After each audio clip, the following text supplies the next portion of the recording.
Hai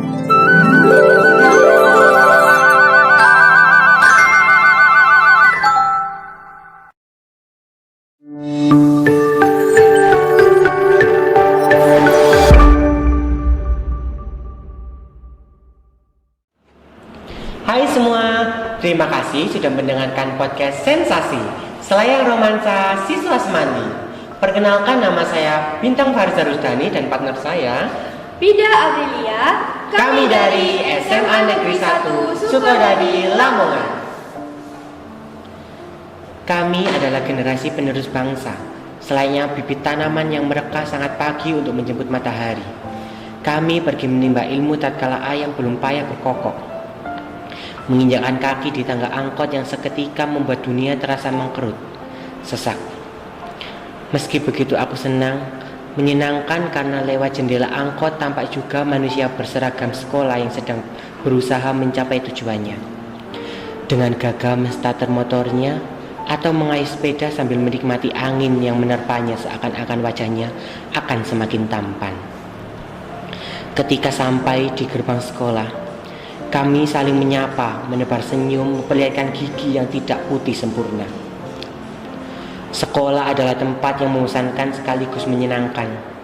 Membosankan karena kita dituntut untuk fokus pada dua hal, buku dan papan tulis. Belum lagi jika guru mengaplikasikan sistem belajar yang melelahkan, menuntut untuk menghafal materi, bukan memahami.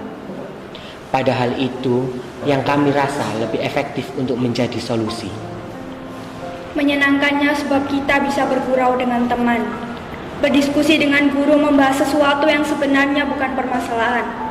Juga perasaan semakin pandai yang setiap hari tumbuh bagai kecambah yang rajin menyerap cahaya. Tinggal menunggu ia berbunga dan merekah. Sekolah adalah tempat paling nyaman. Doa bersama di pagi hari jadi harapan agar apa yang sekarang sedang dikerjakan kelak dapat terwujudkan. Jabat tangan ketika pulang jadi pelebur kesalahan, agar canda yang banyak diudarakan tidak jadi dendam, melainkan perekat persaudaraan.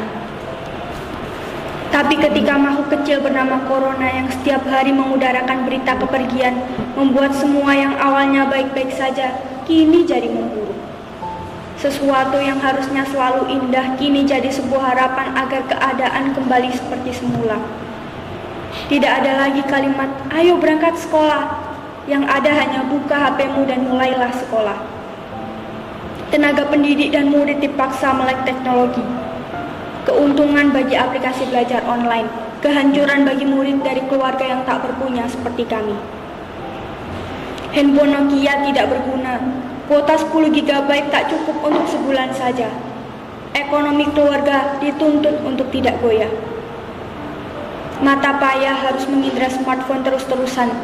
Habis uang tak bisa jajan. Tak kenal hari libur, tak hirau jadwal.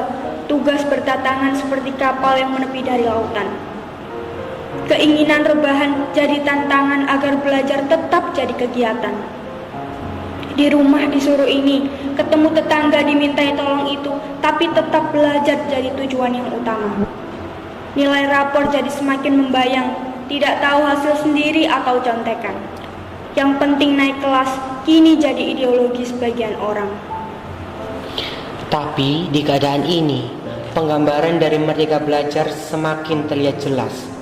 Kreativitas kian terasa tajam, menjadi modal untuk berprestasi mengembangkan diri, ibarat medan perang.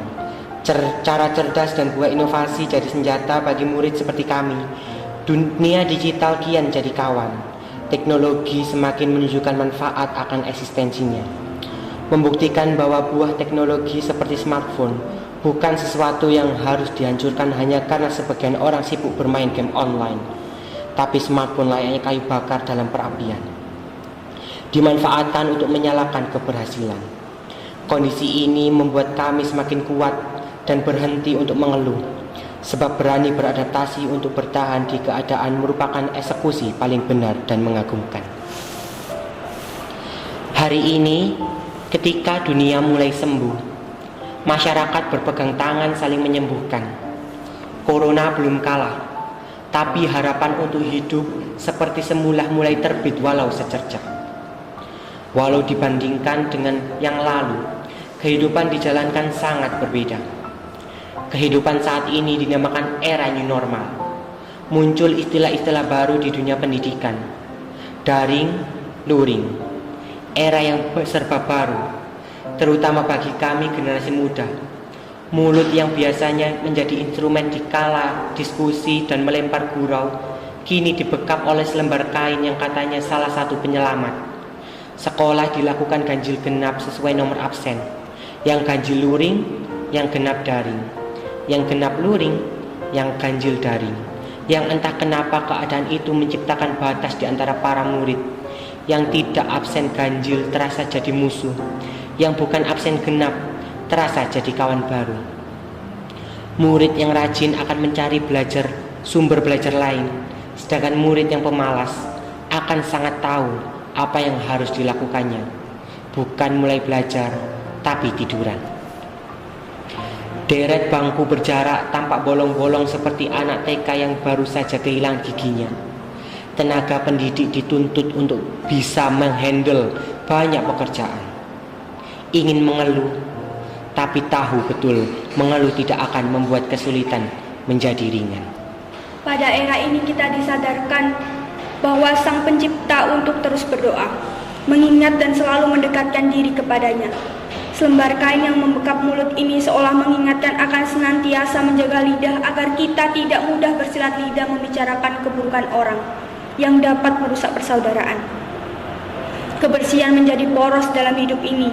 Semua yang awalnya abai dengan kebersihan, kini secara signifikan tersadar bagaimana pentingnya menjaga kebersihan. Sabun dan hand sanitizer menjadi kebutuhan, pola hidup menjadi keharusan. Di era ini manusia diharuskan untuk memperkuat imunitas. Yang awalnya hobinya hanya rebahan, kini olahraga jadi rutinitas.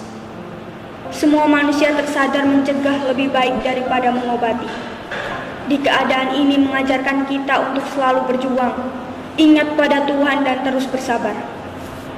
Keadaan ini membuat kita mengambil banyak pelajaran bahwa waktu dan semesta tidak menunggu kita untuk tersadar mau bertahan. Manusia harus berlatih dengan banyak keadaan, baik, berbeda, buruk, bahkan jika di masa depan jauh lebih mengerikan. Satu hal yang perlu kita tahu, bahwa jika bukan seperti itu, maka bukan itu definisi dari kehidupan.